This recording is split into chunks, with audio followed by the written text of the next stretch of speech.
ser educado mediaticamente ou alfabetizado mediaticamente não é mais uma vantagem, é uma necessidade básica. Quando pensamos em mídias digitais para crianças e adolescentes, o que é mais importante?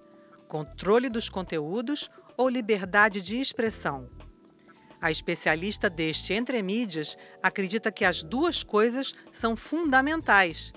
E isso exige regulação das plataformas, mas, acima de tudo, interpretação de texto. É o que você confere agora. Eu sou Patrícia Blanco, sou presidente executiva do Instituto Palavra Aberta, e o Instituto Palavra Aberta é uma entidade sem fins lucrativos que atua na defesa e promoção da liberdade de expressão e também coordeno o Educamídia, que é o nosso programa de educação midiática.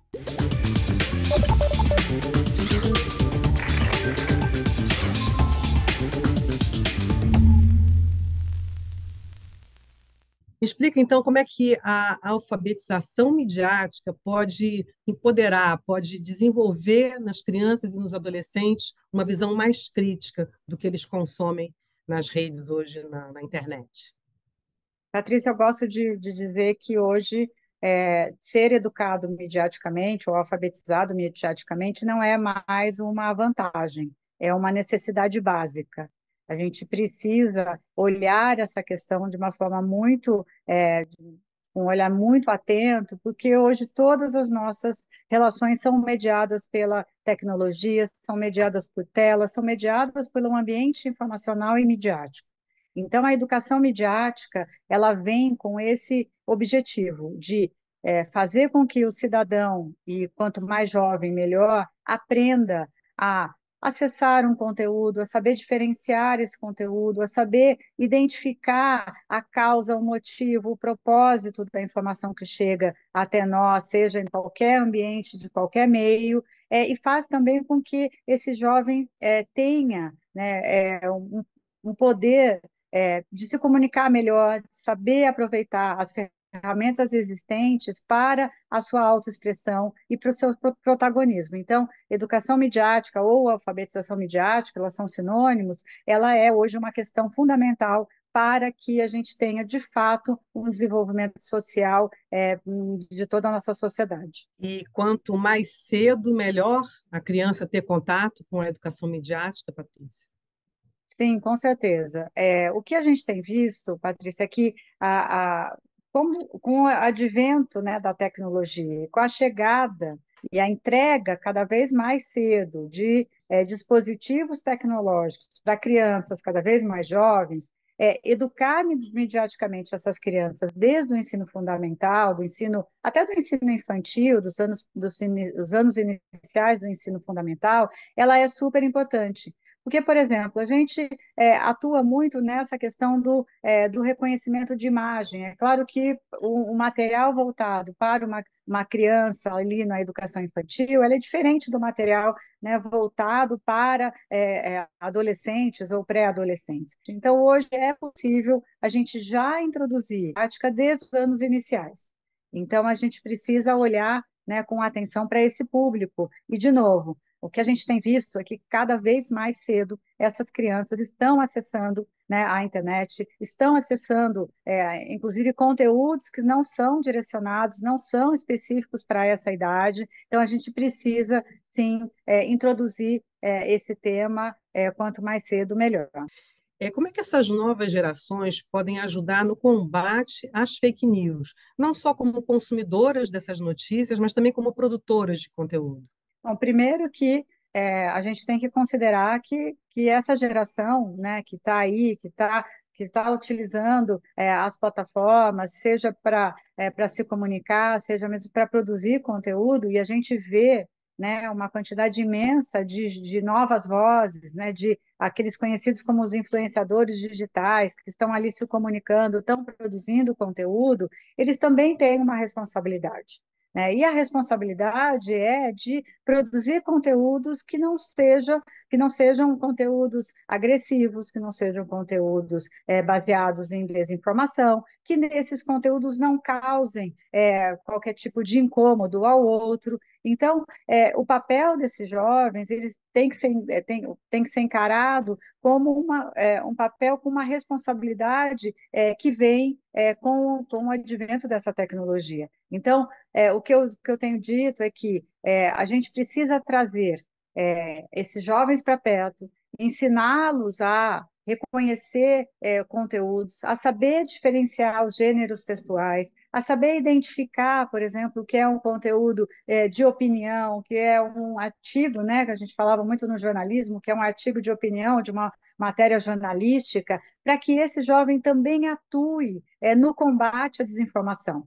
Nós temos um programa no Palavra Aberta que é o Fake Tô Fora, quem vota se informa, que ele é voltado para alunos dos anos finais do ensino fundamental, mas principalmente para alunos do ensino médio, aqueles alunos, né, aqueles jovens que vão votar, que estão prestes a se tornarem eleitores, seja com 16 anos, seja com 18 anos, para que eles possam não só reconhecer conteúdos fraudulentos, mas também apoiar a sua comunidade, apoiar a sua família, apoiar o seu entorno a combater essa desinformação. Só mostrando, né, ensinando esses jovens a reconhecerem esses conteúdos fraudulentos, a gente vai conseguir com que eles se tornem também agentes que vão bloquear e vão ajudar no combate à desinformação, seja de qualquer assunto, tanto no período eleitoral, como também questões de vacina e outros tantos problemas que a desinformação acabou trazendo para a gente. Por que a gente identifica que alguns adolescentes não conseguem diferenciar opinião de notícia e também não conseguem destacar ou perceber a publicidade envolvida num jogo, envolvida num aplicativo? Por que eles têm essa dificuldade? Bom, primeiro porque a gente tem que considerar que, embora essa geração, né, vamos considerar de 9 a 17 anos, né, uma geração que a gente costumava, e costuma até chamar dos nativos digitais, né? Eles nasceram, de fato, com essa tecnologia democratizada, né, essa tecnologia chegando na palma da nossa mão, via dispositivos móveis, com acesso muito mais fácil a qualquer tipo de aplicativo, a qualquer tipo de site, de fato, isso acontece. Só que a gente tem que considerar que principalmente num recorte mais jovem, né, dessas crianças e adolescentes, eles são inocentes digitais. Eles precisam aprender a reconhecer conteúdos. Eles precisam ser ensinados a identificar, de fato, do que a gente está falando. Então, a gente ia até, Patrícia, para que esses jovens possam reconhecer os riscos, né, e aproveitar as oportunidades que o ambiente digital e midiático oferece. Então, quando a gente olha, né, e vê exemplos, por exemplo, como o que a OCDE trouxe num estudo, não é tão recente, mas de 2021, que mostrou que 7 em cada 10 jovens brasileiros não conseguiam diferenciar fato de opinião, a gente vê que tem um problema ali que é um pouco anterior à mídia, né? Um pouco anterior à questão do estar exposto a conteúdos midiáticos no ambiente digital, que é um problema da interpretação de texto, né? Que é básico, né, da educação e que a gente precisa encarar. Eu brinco que a gente tem hoje um problema, a gente está falando de inteligência artificial generativa 4.0, mas a gente não resolveu um problema básico que é da interpretação de texto. Então, as coisas estão todas interligadas e o que a tecnologia tem trazido são camadas de complexidade ainda maiores que precisam ser encaradas. Então, o que a gente precisa trazer, né, ou levar para esse adolescente, esse jovem, cada vez mais cedo? É, de fato, mostrar o que é o que, eu brinco, né? O que é notícia, o que é um artigo de opinião, o que é uma análise, uma crônica, um conteúdo patrocinado que está ali misturado, né, dentro de um jogo ou dentro de uma fala de um influenciador digital, o que é o recebido desse influenciador digital, que não uma publicidade que está ali integrada no conteúdo. Então, a gente precisa, de fato, dar nome aos bois e ensinar esse jovem a reconhecer todo o conteúdo no qual ele é exposto.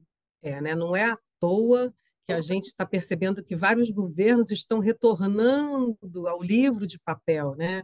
Essa história de distribuir livro digital, distribuir tablet para as escolas, já acabou, já é outra história. Viva o livro de papel, porque tem ali uma relação de você se acalmar, você parar, você focar, você se concentrar naquela leitura. A gente recebeu para uma entrevista o professor José Mauro, em que ele destacou um pouco isso, né? Que essa linguagem das redes é uma linguagem propositalmente rápida, para você realmente não se aprofundar nas informações, acaba acostumando a criança a ter aquela atenção de pulgazinha naquele conteúdo. E a gente precisa ir para o, né, para o caminho oposto, a gente precisa estabelecer essa rotina de você se concentrar, você ler, para você aprender a interpretar texto, vamos combinar, né? Nós, como jornalistas, defendemos muito isso. Bom, então, Exatamente, só um ponto que eu queria complementar claro, dessa sua fala que é perfeita, a gente tem um exercício que a gente brinca, inclusive quando a gente faz a formação de professores e educadores, que é o EPA, peraí, o quê? Quer dizer, é uma brincadeira, né, que a gente usa para justamente gerar essa reflexão, gerar essa pausa. Eu não preciso, né, na hora que eu recebo uma informação, já mandar para todos os meus contatos de forma urgente. Eu não tenho que estar sempre dando breaking news, né, notícias bombásticas. Eu posso praticar essa pausa necessária para que a gente para que a gente reflita sobre aquele conteúdo. E o que a arquitetura, né, da internet traz é justamente esse volume, né, de informação em tempo real, que você tem que ter resposta instantânea e que você tem que passar para o maior número de pessoas possível, mais rapidamente possível. Então, assim, é um ciclo vicioso que você lê rápido, não se aprofunda e passa para frente mais rápido ainda, né, sem se aprofundar. Então, a gente precisa realmente dar uma respirada e praticar o EPA. Peraí, o quê? exatamente. Então, dentro do que a gente está conversando, qual é o papel das empresas de mídia, produtores de conteúdo e desenvolvedores até de games na promoção da educação midiática? Bom, eu vejo o papel de cada um desses agentes como fundamental para que a gente possa, de fato, melhorar o entendimento do jovem, principalmente. Eu estou focando no jovem, Patrícia, porque eu acho que é o público que a gente deveria focar, de fato, com muita atenção. É claro que isso não exclui crianças, como eu disse, que né, eu acredito que crianças cada vez mais jovens têm que ter acesso e já têm que ser educadas mediaticamente, e também não exclui a sociedade como um todo, inclusive os idosos, que estão sendo expostos a conteúdos informativos e que precisam também ter uma atenção. Mas, olhando para os jovens, é extremamente importante que a gente reúna, né, não só empresas de mídia, não só empresas, as plataformas e os educadores, mas que a gente reúna, né, em torno de um objetivo comum de toda a sociedade. Porque a gente precisa olhar, de fato, para verificar o que esse jovem está consumindo no ambiente digital e midiático. E aí, nesse sentido, a gente precisa olhar com atenção, por exemplo, os termos de uso das plataformas digitais e verificar se nós, educadores, ou nós, famílias, né, ou pais responsáveis, estamos considerando que aquelas plataformas não são destinadas a crianças de 9 a 13 anos. Elas têm uma idade, então a arquitetura daquelas plataformas não foi desenhada para crianças abaixo de 13 anos.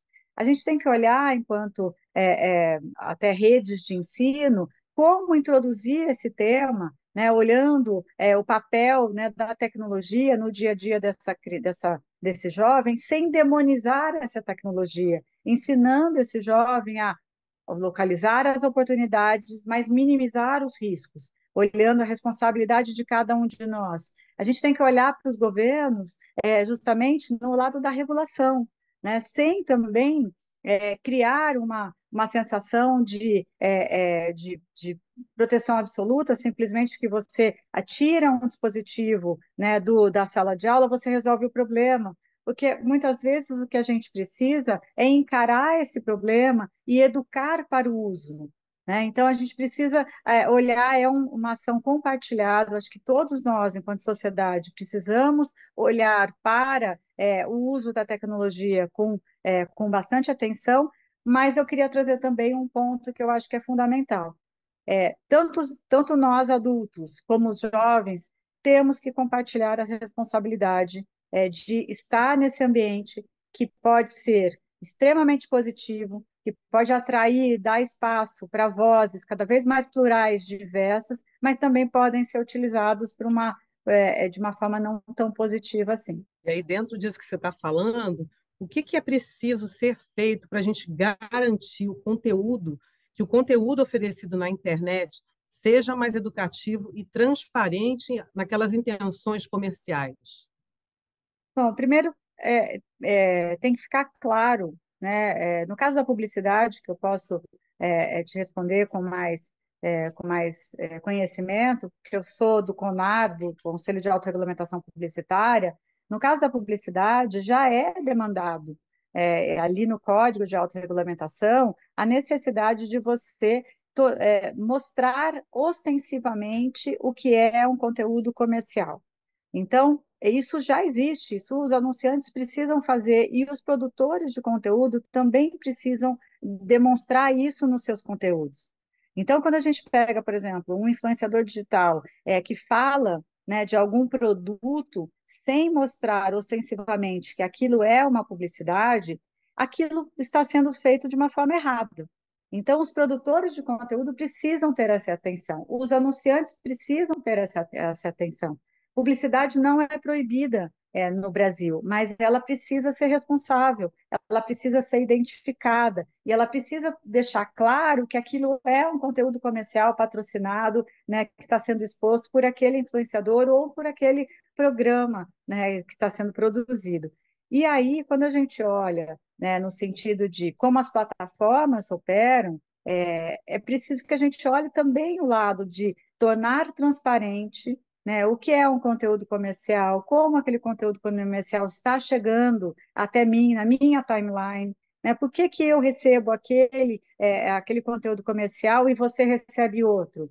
Porque a minha preferência de uso, a forma como eu navego, né, no ambiente digital, eu deixo marcas, eu vou deixando as minhas pegadas que mostram as minhas preferências por determinados assuntos. Então, deixar isso claro, e transparente para o usuário é muito importante. É importante, inclusive, para que o próprio usuário retome, né, o seu poder de dizer eu quero ter acesso a esse conteúdo ou não, que ele tenha, de fato, o poder de escolha de dizer não, eu não desejo receber esse conteúdo comercial ou mesmo esse conteúdo de entretenimento que está chegando até mim porque eu deixei esses rastros. Então, assim, é todo um processo. Eu acho que a gente tem que olhar ao lado do empoderamento do cidadão, na medida em que ele sabe como se dá o funcionamento, né, principalmente das plataformas digitais, e também cobrar das plataformas digitais essa transparência para que a gente também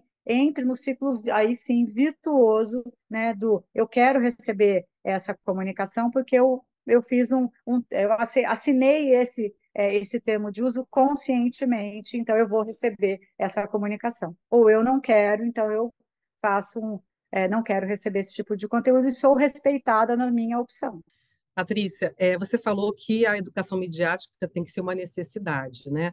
Mas a gente vive num mundo desigual. Então, como é que crianças e adolescentes que vivem em contextos socioeconômicos diferentes podem ter a mesma acessibilidade, o mesmo acesso à educação midiática?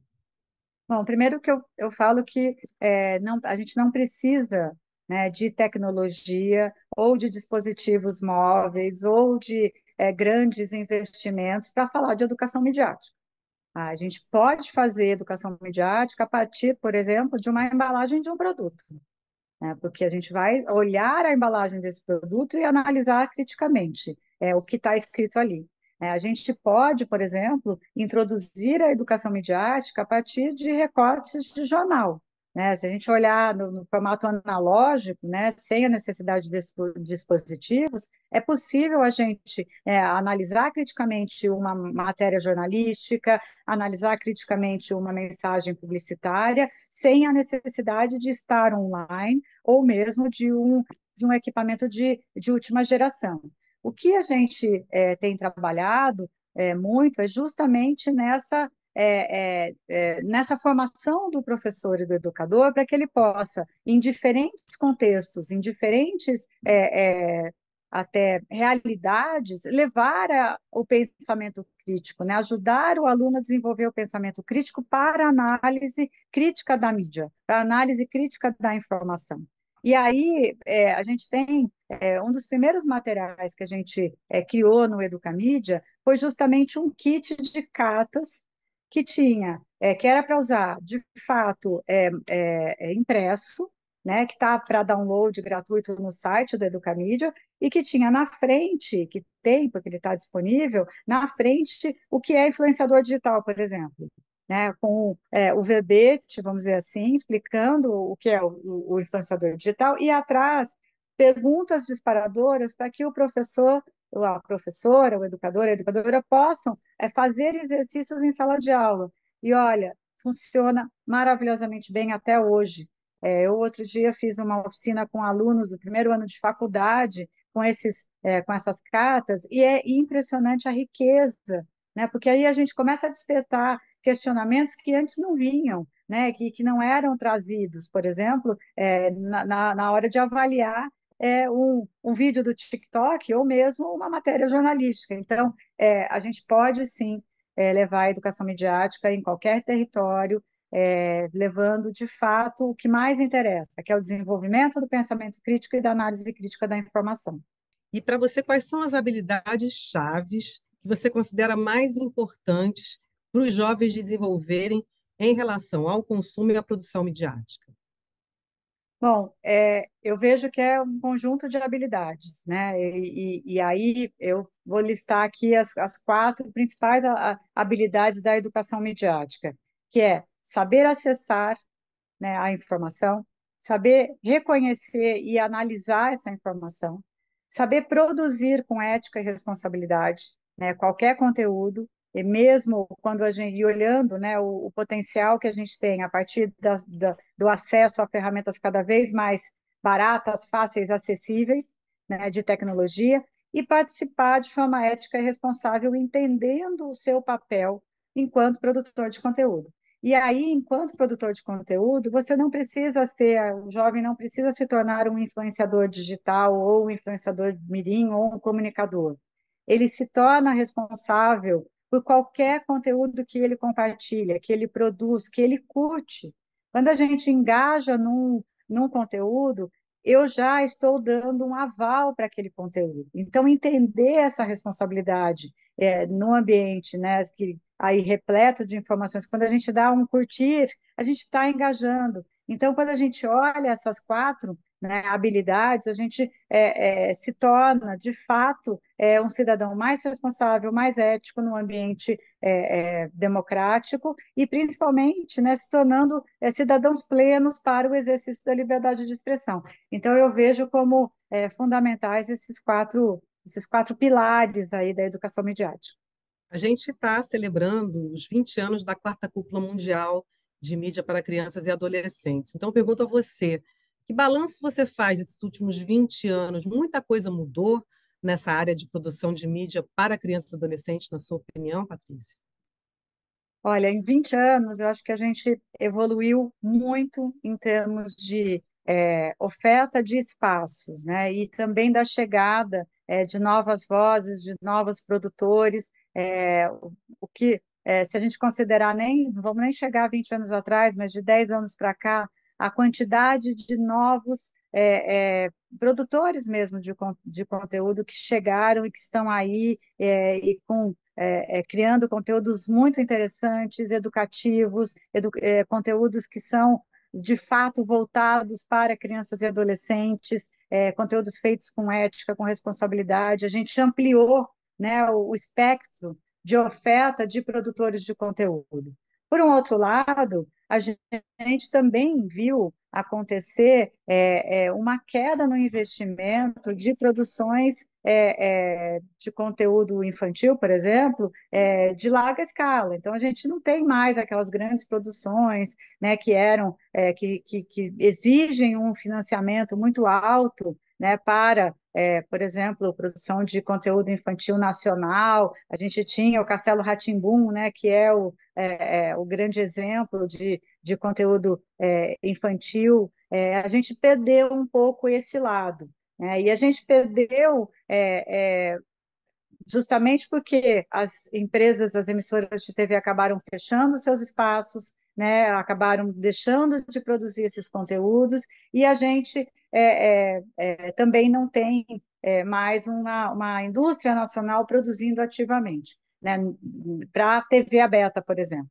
O que a gente tem, né, do lado positivo são novos produtores que chegam. Então, eu vejo o seguinte: a gente está no momento de 20 anos depois, olhar com mais atenção para esse público. A gente precisa olhar com mais atenção para esse público, voltar a produzir conteúdos destinados para públicos de 2 a 4, de 4 a 6, olhando bem da idade inicial, para justamente a gente oferecer, né, uma escolha, né, e uma produção muito mais segura e respeitosa para esse público do que a gente tem quando a gente abre um espectro muito grande e que possibilita, inclusive, né, que faz com que, inclusive, crianças e adolescentes estejam acessando conteúdos que não são, de fato, voltados para eles e que são conteúdos danosos que podem prejudicar muito mais do que beneficiar essa população.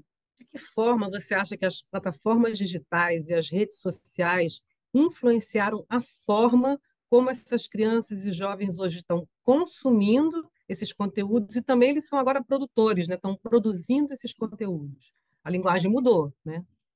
A linguagem mudou, a linguagem, e não é só crianças e adolescentes, nós mesmos, né? Eu vi um estudo recente, eu não me lembro agora, eu acho que foi da própria Unesco, que divulgou recentemente, que a quantidade, o tempo que a gente gasta na frente de um conteúdo é baixíssimo, justamente por conta dessa velocidade. Então, eu acho que assim, as redes sociais, claro, com os vídeos rápidos, a oferta de vídeos rápidos, fez com que a gente tivesse menos paciência para assistir um vídeo mais longo. A instantaneidade, como eu disse, fez com que a gente não tivesse, de novo, paciência para escutar um áudio de 2 minutos ou um vídeo um pouco maior. Então, é um processo que está fazendo com que a gente fique correndo atrás do novo, atrás da informação mais curta possível, mais rápida possível e que introduza o tema sem enrolação. Né? Então, é aquilo, a gente está nesse processo de velocidade total o tempo todo, 2 vezes, né, a velocidade do áudio, fazendo com que a gente queira mais, e a dopamina, né? Agora tem hoje a história da dopamina, que faz com que a gente se mantenha ali na economia da atenção, no efeito viciante dessas novas tecnologias. Mas o ponto é que eu não acho que seja um problema único, exclusivamente feito pelo design das plataformas. Eu acho que é um problema do nosso tempo. Né? Eu acho que, lógico, o design da plataforma ele só foi feito a partir do momento que ele detectou, né, que o cidadão, que o indivíduo, que o usuário queria mais conteúdo e foi buscando. Então, tudo vai como que eu posso dizer, vai se juntando, né, nessa correria louca que a gente vive. Então, quando a gente fala, né, do epa, peraí, o quê? Ou do respire antes de postar, ou de verifique, né, o que você está fazendo, é justamente para buscar fazer trazer de volta essa reflexão, né, para que a gente desconecte, para que a gente saia dessa correria louca do dia a dia. Então, a gente precisa olhar com atenção e com crítica. E por isso que eu acho que é importantíssimo, né, que a gente discuta, de fato, questões que geram ansiedade. O dispositivo móvel está gerando ansiedade, então vamos desconectar um pouquinho, vamos olhar recursos offline, vamos fazer um processo de olhar o papel de novo, vamos buscar um livro, vamos fazer uma atividade ao ar livre. É membro do CONAR, né? Então vamos falar um pouco de legislação e políticas públicas ao longo desses 20 anos. Houve uma evolução, mas teve algum marco mais importante que você gostaria de destacar? Olha, assim, o que a gente viu na área da publicidade, principalmente, foi uma evolução do mercado. Foi um entendimento melhor do mercado sobre o papel da publicidade por exemplo, em reforçar estereótipos, né? Em fazer com que as pessoas validassem, né, até questões preconceituosas, por exemplo, a objetivização da mulher, tornar a mulher um objeto, né? A gente via, por exemplo, há 20 anos atrás, peças publicitárias que a mulher era um puro objeto, que era aquela, né, não sei se você se lembra, aquelas peças publicitárias de cerveja que era uma mulher seminua, né? E hoje, o que a gente viu com essa evolução, né, até da publicidade, do papel responsável de pregar questões de propósito, de igualdade, de equidade, de comunicação sem preconceito, olhando, né, um universo muito mais plural e diverso que a gente vive, uma evolução muito grande em relação a isso.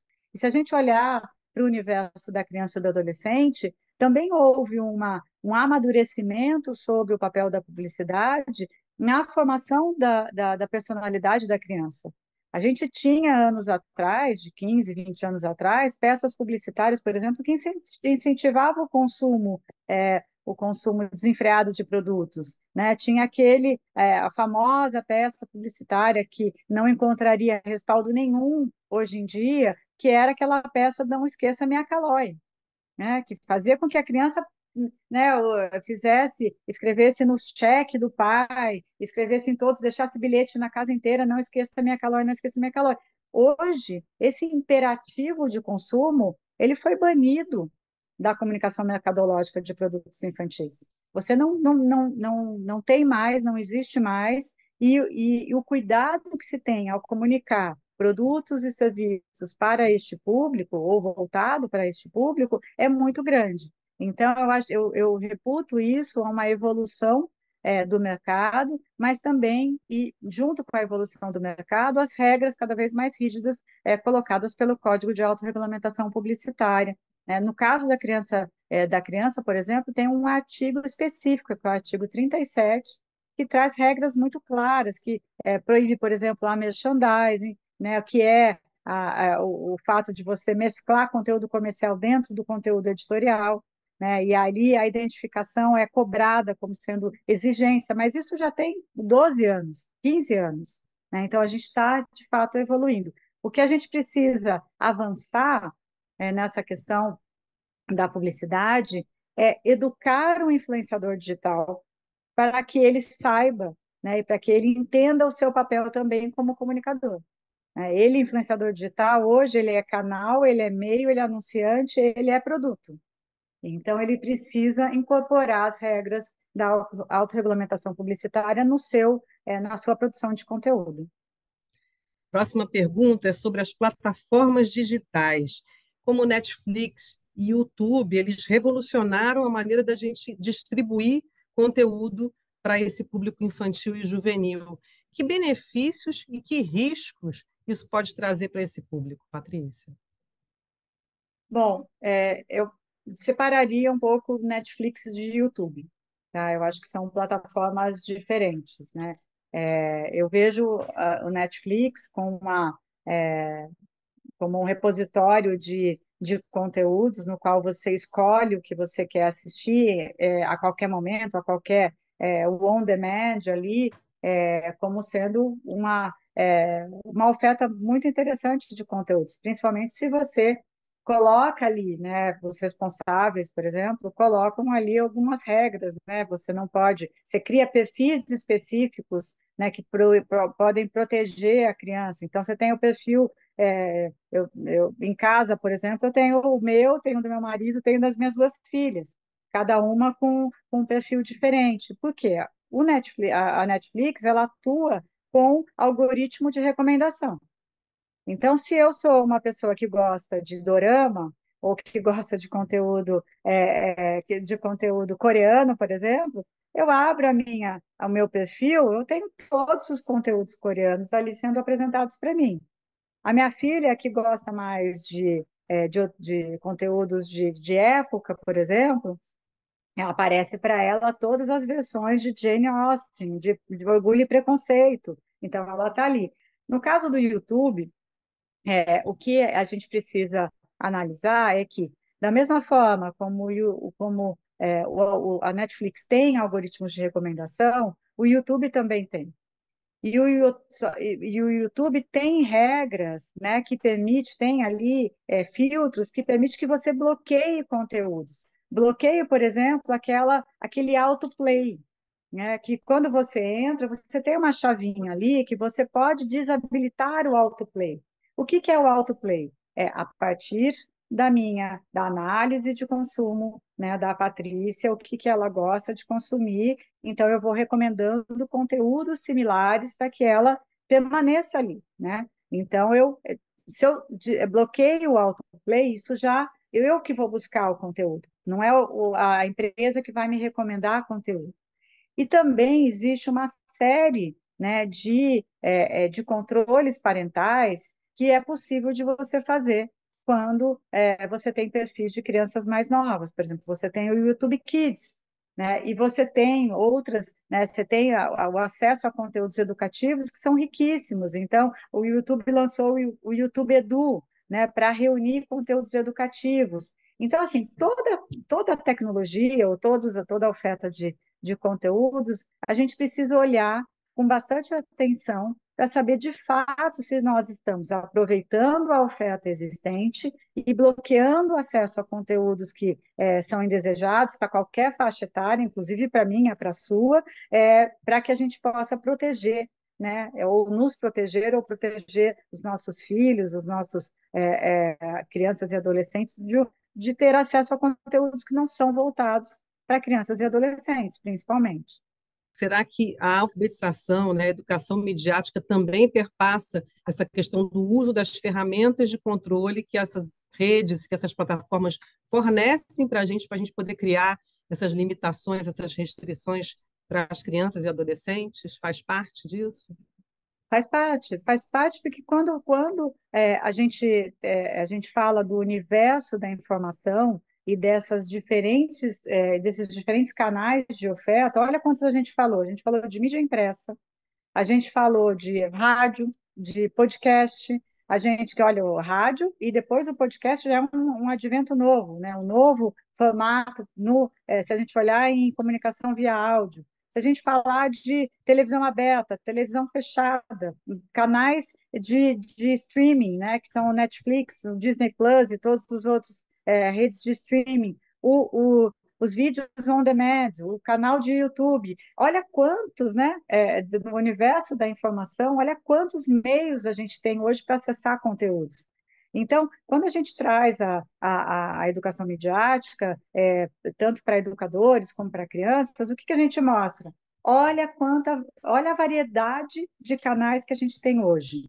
Então, a gente precisa entender como funciona cada um deles.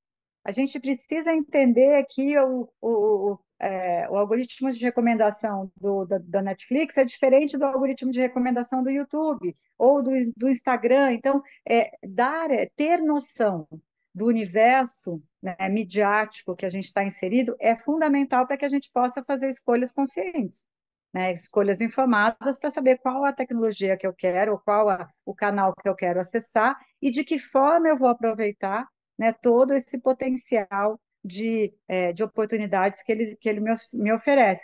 De novo, educação midiática é, é necessário para você aproveitar as oportunidades que o ambiente informacional e midiático nos traz e dar segurança, fazer com que a gente tenha um acesso cada vez mais seguro, responsável e minimizando os riscos de qualquer tipo de conteúdo que a gente não queira consumir, mas principalmente conteúdos danosos que podem fazer mal para qualquer um de nós. A próxima pergunta é sobre a saúde mental das crianças e adolescentes, que a gente está vendo que está crescendo esse problema, né? Será que a mídia ela pode contribuir para combater isso ou ela enfatiza isso, na sua opinião? Como é que as coisas estão hoje? Eu acho que a gente tem que separar hoje mídia, né? Porque a gente não fala de uma mídia, a gente fala de mídias. Então, eu acho que acredito muito que, por exemplo, veículos de imprensa, veículos de jornalismo podem ajudar muito na questão da saúde mental a trazer esse tema, a debater esse tema, a dar luz ao que está acontecendo, né? Até para que a gente reconheça, né, que existe de fato um problema de saúde mental na nossa sociedade e que crianças cada vez mais cedo estão sofrendo, né, com crises de ansiedade, com crises de FOMO, né, o Fear of Missing Out, né, se eu não estou conectado, eu não estou sabendo o que está acontecendo, então gera uma ansiedade ainda maior, gera violência. Então a gente precisa sim trazer esse tema até para como forma de reconhecimento do tema e a partir do momento que a gente reconhece, a gente consegue, de fato, tratar. Um ponto que eu acho que é fundamental de fato, né, e que eu acho que todos nós, né, enquanto sociedade, podemos auxiliar, é olhar para o nosso consumo, né, é avaliar, será que é interessante mesmo eu oferecer um dispositivo móvel para uma criança de 10 meses acessar? Será que é interessante a gente já oferecer, enquanto a gente come no restaurante, que é muito legal, né? A gente dar um celular para a criança ficar quietinha enquanto a gente come. A gente já não está incentivando essa criança, né, de 1, 2, 3 anos a se viciarem nesse ambiente de alta demanda de atenção, né, e que gera ansiedade. Então, acho que a gente tem papéis aí que precisam ser discutidos sobre e analisados no que nós estamos, né? Não só enquanto plataforma oferecendo conteúdo, mas enquanto meios de comunicação, mas enquanto responsáveis mesmo em oferecer um dispositivo, uma tela para crianças cada vez mais jovens. Um exercício assim futurista, né? Quais seriam então os próximos passos para que possamos de fato alcançar uma consciente educação midiática para as crianças e adolescentes? Bom, acho que a gente está com a faca e o queijo na mão. A gente está com essa discussão quente acontecendo. A gente tem a Base Nacional Comum Curricular, que já traz espaço para a gente introduzir a educação midiática no currículo escolar, nos anos fundamentais, no início dos anos fundamentais, no ensino médio. A gente tem conta hoje com a Estratégia Brasileira de Educação Midiática, que é um documento, uma política pública elaborada pelo governo federal e que tem o objetivo de articular ações com o Ministério da Educação, com o Ministério de Direitos Humanos, Saúde, Ciência e Tecnologia. Então, a gente tem essa política pública já, né, publicada, e a gente tem também o que eu acho que é assim, super importante, que faz com que a gente tenha, de fato, essa oportunidade, é o alerta e a percepção da necessidade e da importância da educação midiática para o desenvolvimento da cidadania. Então, a gente não pode perder essa oportunidade que está aí, que está posta, e que faz com que também a obrigação, né, de atuar de forma proativa para que mais pessoas possam, de fato, serem educadas mediaticamente e possam participar ativamente do ambiente informacional e democrático, com ética, com responsabilidade e exercendo principalmente, né, o seu direito fundamental à liberdade de expressão. Então, a gente precisa atuar agora, porque a educação midiática é para todos e precisa ser encarada como um direito. Olha, muito obrigada pela conversa, Patrícia. Foi um grande ensinamento. A gente realmente abordou vários assuntos importantes, né, como você falou, e a batata está no nosso colo agora. A gente precisa realmente trabalhar com esse tema o mais rápido possível nas escolas. Muito obrigada, viu, pela sua entrevista. Eu que agradeço e estou à disposição, que é bom que a gente pode conversar e trazer esses assuntos. Obrigada.